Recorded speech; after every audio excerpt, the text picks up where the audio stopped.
And we're live on match day as Doug reaches for a buffalo wing. He's got it! Oh, and he's gone for a can of Pepsi too! What a finish! There's no doubt about it. It just tastes better. Match days deserve Pepsi. Listen, all you New Yorkers. Excuse me, taxi! Okay, we're looking around. This is the 77 WABC minicast. This is Freedom 250, the decisions that made America. Now, here's Jake Novak.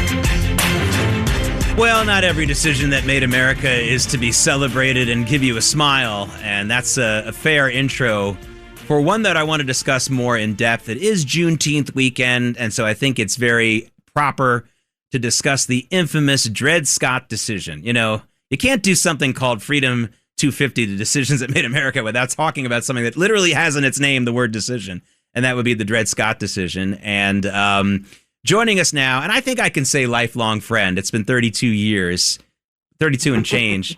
I don't want to live only 32 years, but I think I'm going to say lifelong friend, and former federal prosecutor Mitch Epner is going to join me on this. And oh, by the way, as Mitch joined us, is my best chance, my first chance since this morning to wish everyone out there a happy Father's Day, including to Mitch. So happy Father's Day, everybody. Big weekend of a lot of things. Mitch, when we talk about the Dred Scott decision, now you and I can score a lot of cheap points, and we're going to do it anyway eventually, to talk about how immoral and horrible this was and just downright awful. But I want to start with, just from a legal standpoint, even if this had been a moral decision and a good decision from the point of view of the merits of society or morality, it was a mess, right? This decision is considered to be the worst decision in Supreme Court history, not only because it was so immoral and harsh, but because it was a piece of junk, apparently. That's the legal opinion on that, isn't it? Well, yes. And before we get to that, happy Father's Day to you. You know, over 30 years ago, we met in Bangor, Maine. Frankly, because the Revitson couldn't figure out how to introduce us to any young women, so she introduced us to each other, which is, I think, still one of the great stories of my life. And turning to the Dred Scott decision, from a technical standpoint, as far as a piece of jurisprudence, it is both evil and awful. And we can start with the awful part. Yeah. The question that came up to the Supreme Court was whether or not there was jurisdiction to hear the claim of Dred Scott, a person who at one time was a slave, whether or not he had the ability to sue in court for his freedom, because he had been brought into the Louisiana Territory north of the Missouri Compromise line, and he at one point had been brought into Illinois. And by a 6-3 margin, the Supreme Court, led by then Chief Justice Roger Taney, held not only that there was no jurisdiction, which should have been the end of the decision, but a series of 5 other incredibly awful and racist things that the court did not need to say, and basically guaranteed that there would be a civil war to settle the question of slavery in America. Yeah, and you know, I think I would only change the wording of the last thing you said just a little bit. I think that the war to settle the question of slavery was already in the cards, was already going to happen. But this decision made that clear to anyone who wasn't aware of it. I can't believe that the abolitionists of the time, from John Brown on to people who were more moderate, thought that anything other than armed conflict was going to solve this. And even the slave states, the fact that this decision was written in the first place and had to be laid out, they must have actually thought of it as actually also a loss in a way, because they probably thought, oh, this thing shouldn't have even had to been adjudicated.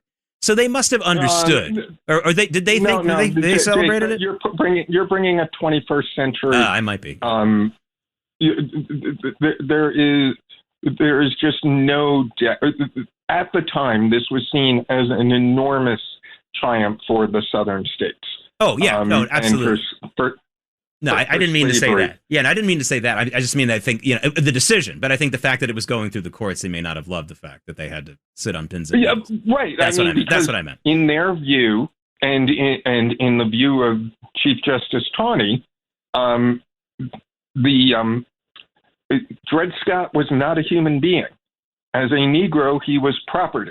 He had the idea of him bringing a lawsuit was as crazy as a horse or a cow bringing a lawsuit, and that is literally in the opinion. Yeah, that's right. But what you said before is a good segue, though, about having 21st century eyes on this. Something that has been going on now in a number of, I mean, this is probably a lot due to social media, so I don't want to make this sound like this is a serious academic pursuit now of people, even those people who aren't that politically active. But we are hearing in recent years what I consider to be this ludicrous notion that the Civil War wasn't really about slavery. And that this is what we're hearing now. And I think that that's a 21st century. I mean, to call it revisionist history seems like an understatement. You look at the Dred Scott decision, and how can you possibly say that? How can you possibly say the Civil War wasn't 99.9% about slavery? Well, you can't. And if you take a look at the declarations of states like South Carolina and Alabama, they are very clear that the war and the secession from the United States was all about slavery. And the idea of states' rights, it's states' rights to do what? And in this case, it was states' rights to keep slaves. And it wasn't about something else. The war and the dispute was about slavery. And what the Dred Scott decision said, gratuitously, was that no matter where they went, no matter what happened, Negroes, as they were called in the opinion, could never be United States citizens.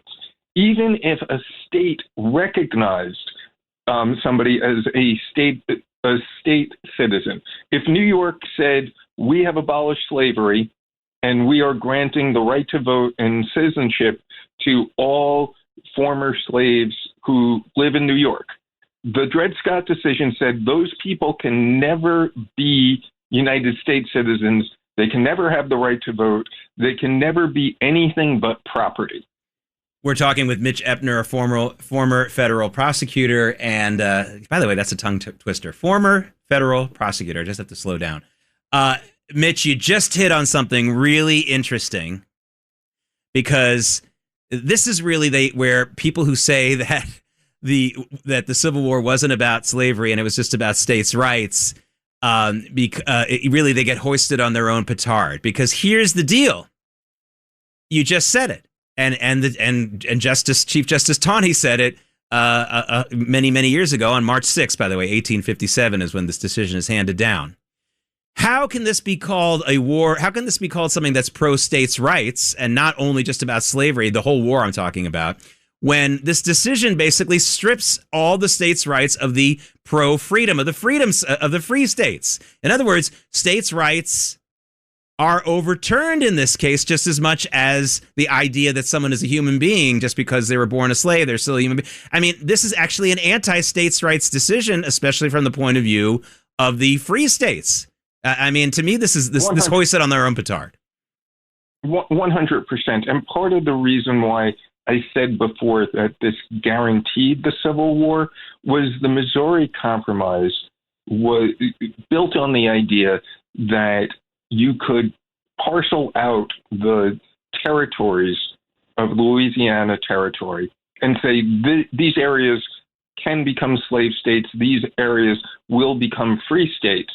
And the Supreme Court said, no, all of the territories are open to slavery, which meant that eventually the number of slave states would vastly outstrip the number of free states, which would have meant that either the North would have slavery imposed on them or there was going to be a war.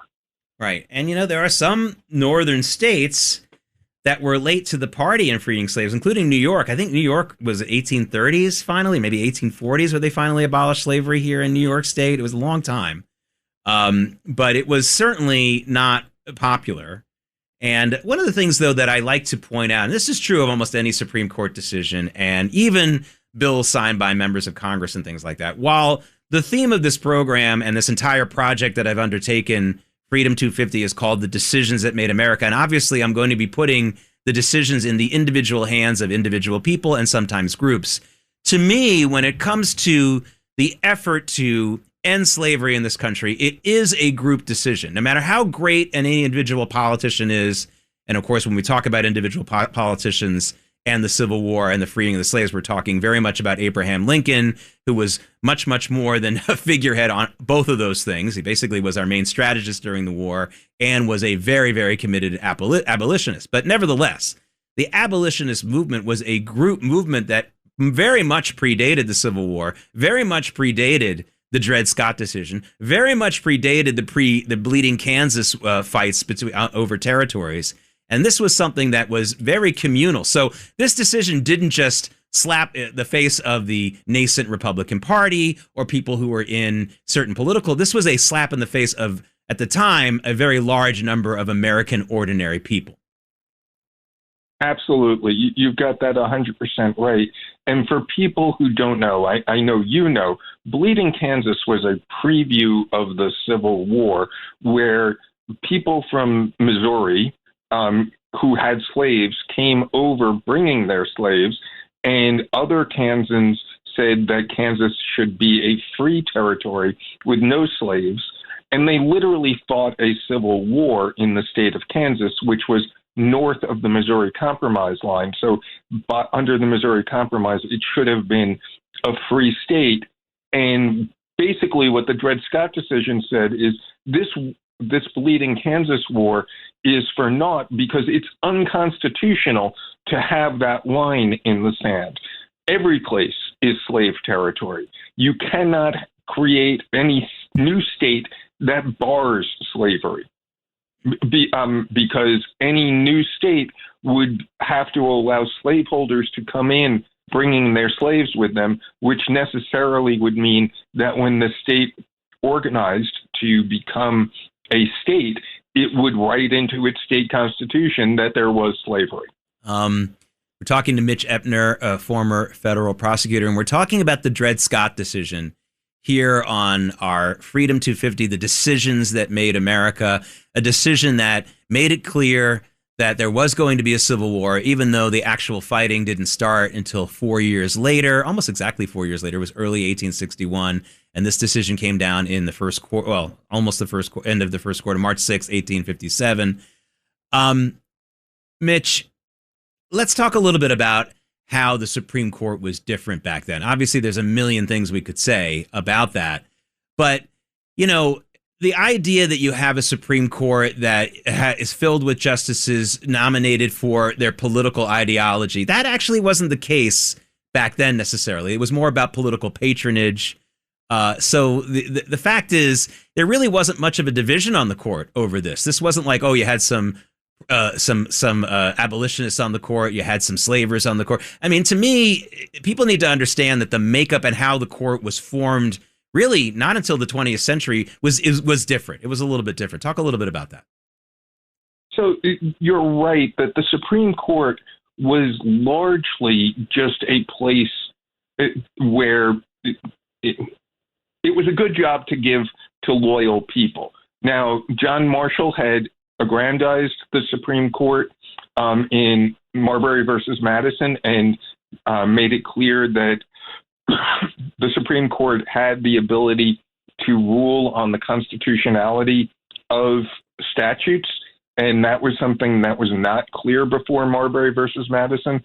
But the Dred Scott decision was a huge aggrandizement of the power of the Supreme Court to come in and say that the Missouri Compromise was unconstitutional, which meant that if you wanted any different solution to slavery, you needed to pass a constitutional amendment, which is the reason why, if people have watched the film Lincoln, the fight over the 13th Amendment was so important, because with the Dred Scott decision, even if the North had won the war without a constitutional amendment, there would be no former slaves.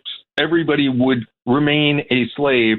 And remember, the Emancipation Proclamation only affected the areas that were in rebellion. The border states that had slaves, those slaves were not freed by the Emancipation Proclamation. Yeah, if you remember, so that was Maryland and Kentucky. I think there are a couple others. Yeah, I mean that's important to remember.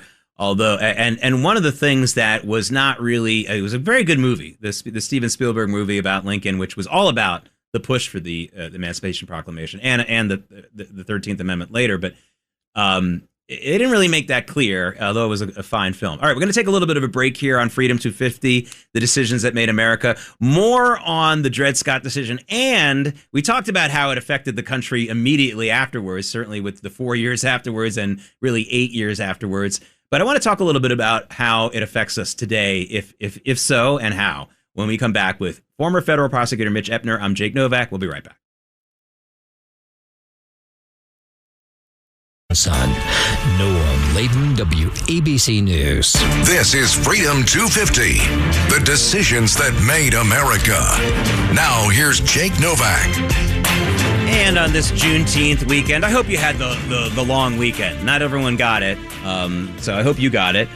And we're talking about a couple of things that are, I think, appropriate for Juneteenth weekend. If you're just joining us, 3 of the previous decisions that I went into in more depth: Shirley Chisholm's decision to make a serious campaign for president in 1972.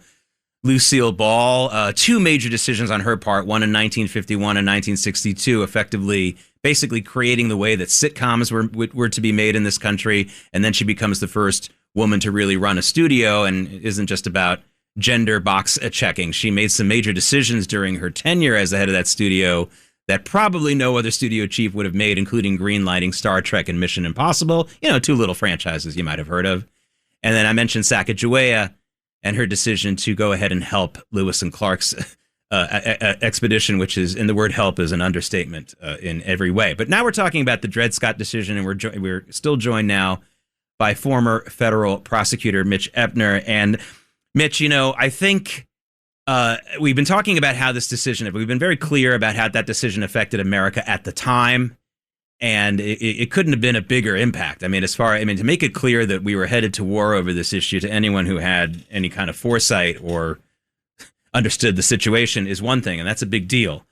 But all these years later, I mean, it is obviously well over 150 years since that decision.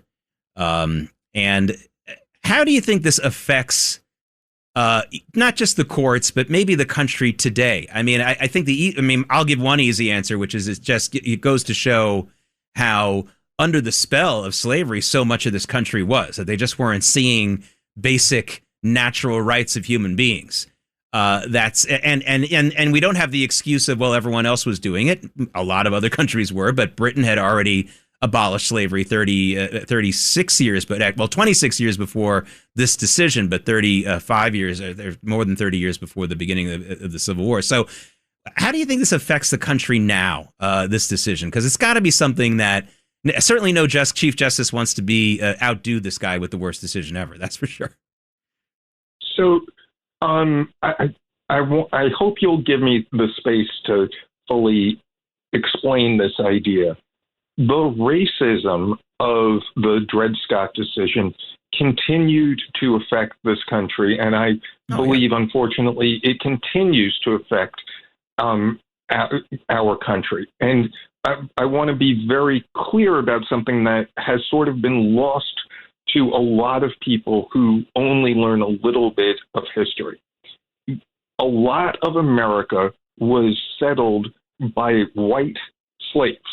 They were called indentured servants, right, but they came over and they were slaves for 7 years, 10 years, in order to pay off their price of being brought over. But there was a well-known path for white people to go from being slaves to being freemen and citizens.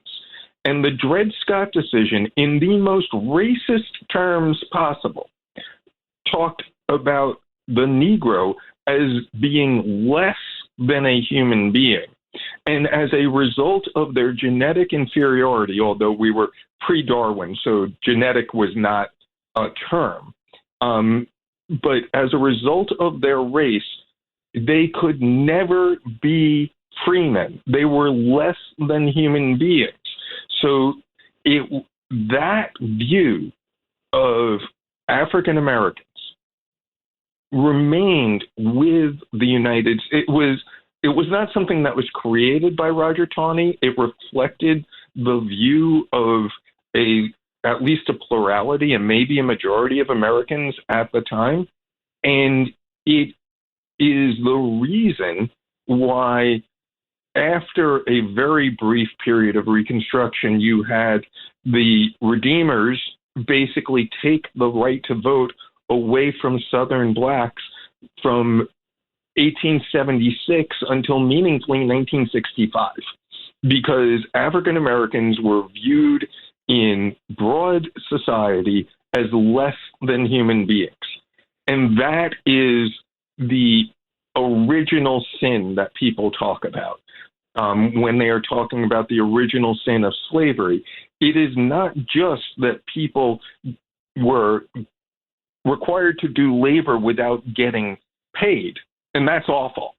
It's that it was a permanent condition that was inflicted not only on slaves themselves, but on their progeny for generation after generation.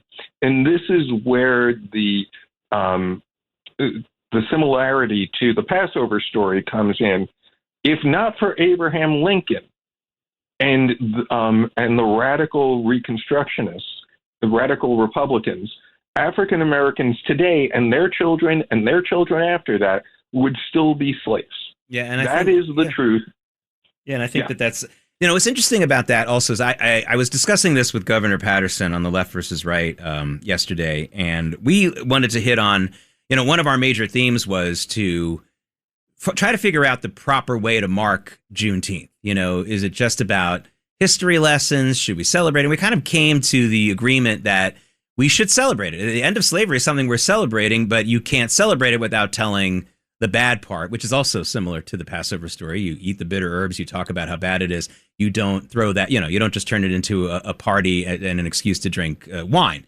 But one of the things we talked about also, and I think this is something that gets lost also in the sauce, there's this misunderstanding, in my opinion, about slavery being like, well, it was bad and it was racist, but boy, was it a big moneymaker. And, I think that's wrong. I think that the South's devotion and those border states' devotion to slavery was a huge economic problem for America. While the North was becoming industrialized, and of course this became very pronounced in the building of the Transcontinental Railroad, which could not use the Southern Passage for obvious reasons during the war and for other problems with it. It became something, and also agrarian societies in general have very little upward mobility. So even for the non-slaves in these slave states, they were punished for it, and yet they still were all in favor of it. And I think they lost any excuse for it. It wasn't like they couldn't see. I mean, it's even depicted, obviously, in some fictionalized way in Gone with the Wind, but they could see what was going on in the North with factories and railroads and that wealth building engine, and they let themselves be very much behind the times, again, morally for sure, but also economically. There was a instant punishment for this, wasn't there? Absolutely. The reason why the South thought that they could win was they thought that the British would come to their rescue, because the South basically wanted to make their raw materials of cotton available to English mills at cheap prices. That was the economic goal that they had.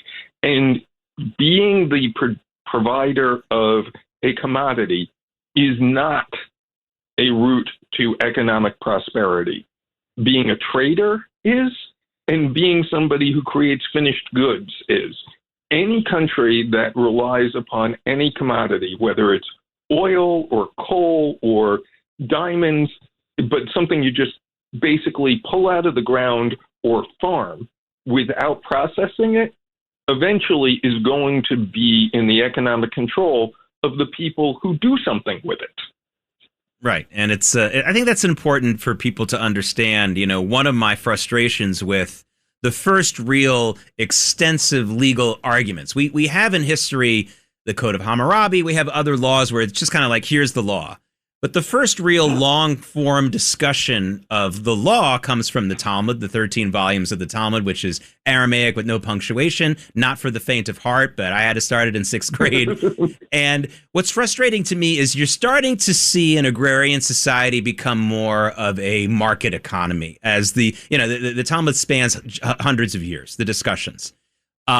But the beginning of, when they first start teaching it to kids, it's usually very agrarian. If whose ox gets gored, quite literally, what happens if there's an animal here. And one of the things that just gets you is you realize, like, wow, if you don't already own an ox or don't already own a farm, you don't really have a shot to move up in the world. And that was true of not only the slaves, and believe me, I'm not here to give any sympathy for the slave owners. I'm really not. But they also, it was for them too. This was not generational wealth that they could build. So one of the famous quotations of Lincoln is, just as I would not be a slave, I would not be a slave owner. And that is both a moral statement. It is also an economic statement. Yeah, and I think because the slave and the slave owner are conjoined in a horrible, mutuality. Right, and that leads to the famous quote by Margaret Thatcher, which I think even right and left people can agree on as well, which is, there is no liberty without economic liberty. And I don't think that that's a right-wing statement. Some people might misconstrue it that way. This is an important part of American history. But, again, and we're in a long-standing debate now about great Americans who also happen to be slaveholders, whether it's George Washington or Thomas Jefferson. And I wonder if it's a little bit of a waste of time, not to make it clear that they were slave owners. I think we should make that clear. I'm not saying we should cover that up. But to me, I'm trying to put together basically 250 different decisions for the Freedom 250. And you know what, Mitch, if I wanted to, I could make them all Abraham Lincoln decisions. I really could. He had that many impact. I mean, at least half. I could probably do all of them. Maybe the best way to focus on this is not so much to make such a point after you make the historical notation, which is important, about the slaveholders who are some of our founding fathers were, but also make it clear how incredibly unique and courageous Lincoln was. I mean, this guy was really breaking the mold, and we have just a minute left. Go ahead. So Abraham Lincoln, his fundamental belief, which was that a house divided cannot stand, was saying we need to make a decision whether this country is going to be free or slave. And I am not willing to live in a country that is a slave country. And that was a fundamentally moral stand, which put aside literally a century of the American experiment trying to figure out a way to meld the agrarian slaveholding South with the North, which became a manufacturing hub. Mitch Epner, thanks for joining us. And this has been Freedom 250, the decisions that made America. We'll be back live next week with the next edition.